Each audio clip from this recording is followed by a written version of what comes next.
And there's a book called Neither Wolf Nor Dog. Excellent book. Mm-hmm. Not a book we'd find in our Christian bookstores, but an excellent book on native stuff. Well, here's a kind of a follow-up to it called The Wolf at Twilight. And there's something I want to read to you in here. Sure. Because this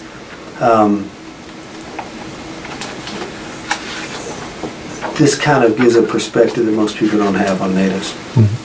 And the setting here is you've got this old Indian man who had befriended this white guy, and this white guy was talking to him, and they got to know each other pretty good. So he finally said, "You know what? How about those Indian mascots?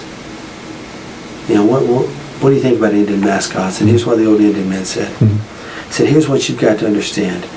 He said, "When you look at black people, you see ghosts of all the slavery and the rapes and the hangings and the chains. When you look at Jews, you see ghosts of all those bodies piled up in the death camps, and those ghosts keep you trying to do the right thing. But when you look at us, you don't see the ghosts of the little babies with their heads smashed in by rifle butts at the Battle of the Big Hole, or you don't see the old folks dying by the side of the Trail of Tears on their way to Oklahoma while their families cried and tried to make them comfortable.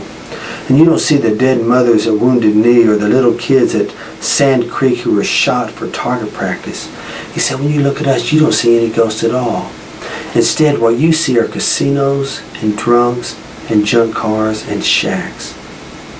He says, "Well, we see those ghosts, and they make our hearts sad.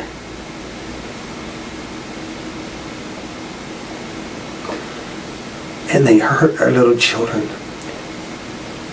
And when we try and say something, you tell us, 'Get over it. This is America. Look at the American dream.'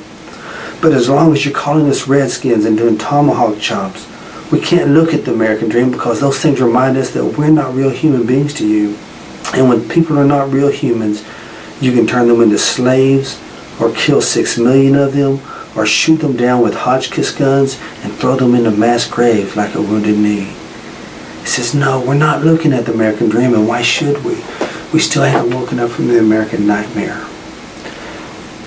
Society doesn't see that part of our native people. That's what's missing. And you can't capture that on a PBS special.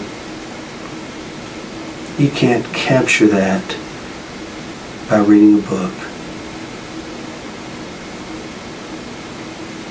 I think you can only capture that by experiencing it, by walking in community with people who have endured it."